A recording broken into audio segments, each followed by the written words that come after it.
Tu m'as suivi. Tu m'as suivi, c'est moi, maman. Non, tu viens avec moi. Viens avec moi et tu payes. Viens, maman. Laisse-le, maman. Chégouillé. Salope.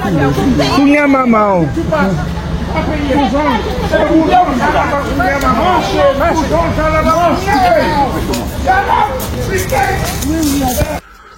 Hotep, apprendre son histoire est un acte de résistance. Ça se passe en Guadeloupe. Vous avez cet individu avec le t-shirt jaune, hein, c'est le seul locoderme dans la vidéo, qui n'a pas payé la note de son restaurant. Alors, je crois, si je ne me trompe pas, j'ai l'impression qu'on est à Des. Vous me direz si c'est pas le cas, mais je crois reconnaître Des au niveau du parking. Des, je pense que c'est Des, oui. Bon, si c'est pas Des, excusez-moi. En tout état de cause, je connais pas tous les parkings de la Guadeloupe, mais Des, ça ressemble pas mal, surtout qu'il y a plus de locodermes qu'avant. En tout état de cause, cet homme ne paye pas la note du restaurant. Pourtant, il est en voiture, donc il a une voiture avec de l'essence dedans. Je ne sais pas si c'est un natif, un touriste, ou voilà, bon, c'est une voiture de location ou pas, j'en sais rien. Mais en tout état de cause, il a de l'argent, puisqu'il s'est assis, qu'il a mangé. Pourquoi cette vidéo est intéressante ? Parce que ce délit, qui est réprimé par la loi française, n'est-ce pas, je ne sais plus le nom, les juristes peuvent le dire en commentaire, mais il y a un nom pour ça. Je sais qu'il y a un délit de filouterie, enfin je veux dire quand on s'assoit dans un restaurant, qu'on sait qu'on ne va pas payer, et qu'on s'en va sans payer, eh bien c'est un délit. Mais ça se passe en Guadeloupe, et surtout en ce moment. Parce que, je veux dire une chose, d'un point de vue historique, hein, puisque c'est pour ça que je commande cette vidéo, on va se plonger un peu en arrière. Nous sommes, par exemple, hein, on va prendre une date symbolique, nous sommes en 1802. Vous êtes un libre de couleur, c'est-à-dire que vous êtes noir, vous êtes plus clair dans le sens du teint, parce que vous êtes métissé, moi j'aime pas les expressions chabin, mulâtre, etc. Mais donc vous êtes un libre de couleur, c'est-à-dire que vous n'avez pas le statut d'esclave. Vous allez dans une taverne à Basse-Terre, et vous payez pas. Et là, qu'est-ce qui se passe? On fait la même chose avec ce monsieur. Nous sommes encore en 1802, il va dans une taverne à Basse-Terre, et lui aussi il paye pas. Mais je vais vous dire ce qui se passe en 1802, en Guadeloupe, quand on paye pas. On prend le premier, le libre de couleur. Alors déjà, il va être bastonné, il va être conduit ensuite devant le procureur du roi, et là, il sera sanctionné d'une peine de prison d'environ 40 jours. Ça, c'est dans le meilleur des cas. Maintenant, dans les faits historiques, il va être bastonné, ils vont prendre une corde, et ils vont le pendre à un arbre. Voilà ce qui va se passer pour ce libre de couleur.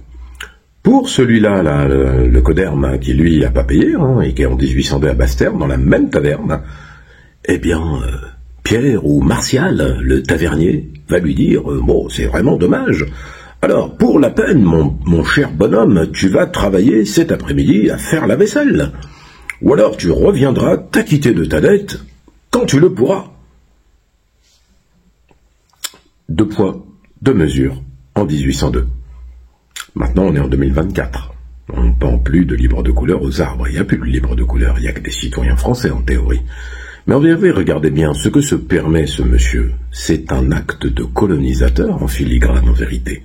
Parce qu'on est en France. Je veux dire, la Guadeloupe, même si, ok, dire ça, c'est douloureux. La Guadeloupe, la Martinique, c'est des départements d'outre-mer, c'est la France. Même si la vie est plus chère, même si on empoisonne les gens depuis des années avec l'eau, ils n'ont pas accès à l'eau potable, etc., etc. Toutes les problématiques, on les connaît. Ils sont en fait des sous-citoyens dans un État qui ne les considère pas, si ce n'est pour le domaine maritime. Mais en tout état de cause, est-ce que ce locoderme ferait pareil dans le 93 en France, dans un restaurant, par exemple un restaurant turc? Est-ce qu'il ferait ça? Je crois pas. Est-ce qu'il ferait ça dans le 18e arrondissement de la Goutte d'Or? Je crois pas non plus. Et est-ce qu'il ferait ça même dans un restaurant tout court en France, en Auvergne, et puis surtout pas en Corse, hein, parce que là, bon, là, il va lui arriver des vraies bricoles. Là, il a de la chance, il récolte des kunyamamao, etc., hein, c'est plutôt guériré.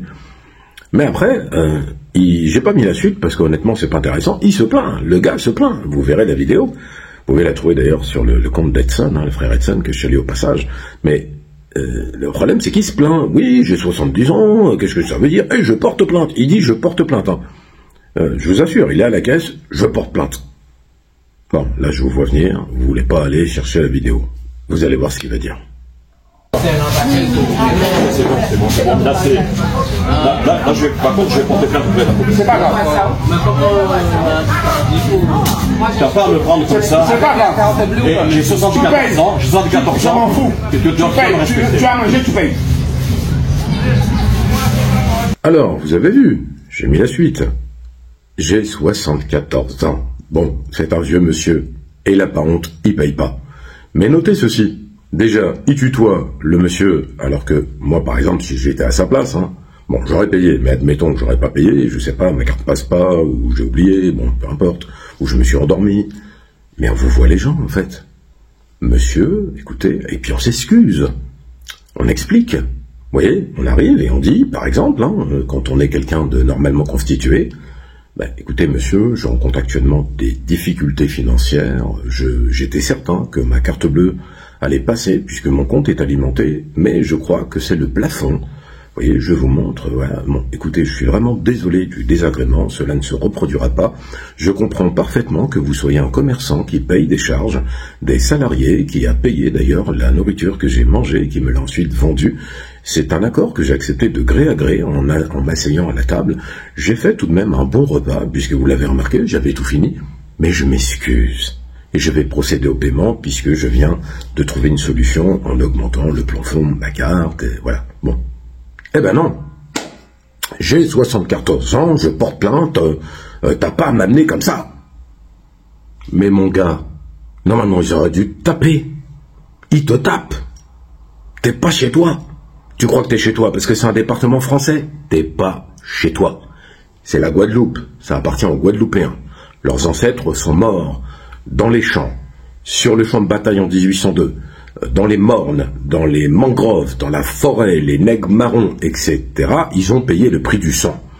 Depuis 1946, après c'était 48 avant, 1848, et la départementalisation, on n'oublie pas que la Guadeloupe est aux Guadeloupéens. Quand je parle des Guadeloupéens, je parle des populations qui s'y trouvent. Je ne parle pas des Français qui arrivent de la métropole et qui s'installent, ou des fonctionnaires, etc. Je parle bien, et pas des béquets encore moins, je parle bien de ces populations-là. C'est chez eux, monsieur. Oui, et moi je dis monsieur, je suis gentil. Je pourrais dire autre chose. Et là, dire je porte plainte, pourquoi? Personne ne l'a violenté. On lui a simplement fait remarquer qu'il n'avait pas payé. Ils se rappelaient les gendarmes, moi je vais vous dire, on est honnête. Les gendarmes seraient venus, calmez-vous, voilà, tout va bien, qu'est-ce qui se passe, monsieur? J'ai 74 ans, ils m'ont violenté, m'ont poussé, et m'ont dit Kounia Mamao. Et les gendarmes m'auraient dit, bon, René, c'est pas très grave. On va leur payer quand même, parce que tu comprends, ça va faire des histoires, puis il aurait rigolé avec lui, tu veux qu'on te ramène, et tout ça. Alors que si c'était un noir qui aurait fait ça en 2024, les gendarmes seraient venus à terre, bouge pas avec le flingue, vous savez, j'ai mis une autre vidéo où il va juste dans son champ, il braque un pistolet, ne bouge pas, taser et tout, et procureur de la République, point à pied, 2 mois de prison, le 2 poids, 2 mesures. Bon, en tout cas, vous avez vu, ça se passe toujours de la même manière, mais ça va changer. Abonnez-vous.